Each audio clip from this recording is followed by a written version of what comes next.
საგამოძიებო მოქმედებები კახი-კალაძის შტაბთან უკვე არის დასრულებული. მთელი ღამის განმავლობაში აქ ექსპერტ-კრიმინალისტები მუშაობდნენ, რამდენიმე ბანერი მოხსნეს, თუმცა დილიდან აქ შეინიშნება ახალი ბანერები, რომელსაც საგანგებოდ დაარაჯობენ გელა-გელაძის უწყების თანამშრომლები. დილიდან აქ კრიმინალური პოლიციის თანამშრომლებს განსაკუთრებული მობილიზება აქვთ გამოცხადებული და უნდა აღინიშნოს, რომ აკონტროლებენ ყველა ადამიანს, ვინც ბანერთან ოდნავ ახლოსაც კი გაივლის. საგანგებო მისია აქვთ ამ ადამიანებს, რომ ახალ ბანერებს უდარაჯონ დედაქალაქის მერის ცენტრალურ შტაბთან. გუშინ იყო აქ უდიდესი პროტესტი, როდესაც დროას ერთ-ერთი ლიდერი ელენე ხოშტარია მოვიდა და საგანგებოდ დაუტოვა საპროტესტო გზავნილები დედაქალაქის მერს, სწორედ მის ბანერზე იყო სიტყვები რუსი, რაც აღმოჩნდა ახალი გამოძიების დაწყების საფუძველი. შინაგან საქმეთა სამინისტრომ მომხდარ ფაქტთან დაკავშირებით გამოძიება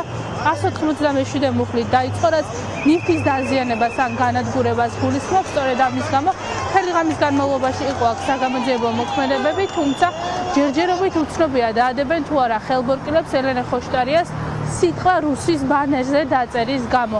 აქ რჩებიან კრიმინალური პოლიციის თანამშრომლები, მათი საგანგებო მისია არის ერთადერთი, რომ უდარაჯონ ბანერებს, რომ ვერავინ უკვე მესამედ ვეღარ მოახერხოს რაიმე საპროტესტო გზავნილის დაწერა დედაქალაქის მერის ბანერებზე. ბანერებს დარაჯო? კალაძის ბანერების სადარაჯოდ გამოგიშვეს?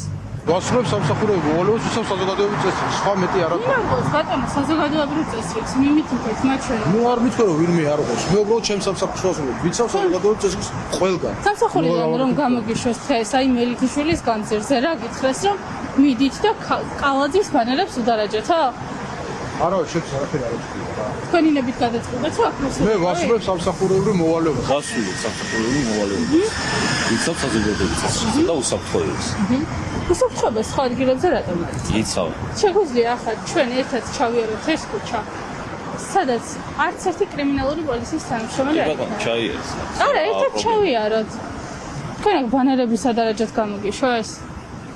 უხერხული არ არის, რომ კრიმინალური პოლიციის თანამშრომლები იმის ნაცვლად, რომ სხვა სამსახურებრივ მოვალეობას ასრულებდეთ, ასე ვახართ და კალაძის ბანერებს ისევ მელიქიშვილის განძერზე? იქნება თუ არა ელენე ხოშტარია მეორე ქალი, ვისაც ხელბურკილებს იმის გამო დაადებენ, რომ დედაქალაქის მერის ბანერზე საპროტესტო გზავნილი დაწერა. ეს ჯერჯერობით უცნობია, თუმცა საგანგებო მობილიზება ამ დრომზე რჩება დედაქალაქის მერის ცენტრალურ შტაბთან. კრიმინალური პოლიციის თანამშრომლები მიმდებარე ტერიტორიას არტოვებენ და დარაჯობენ ბანერებს, რომელიც მელიქიშვილის გამზირზეა.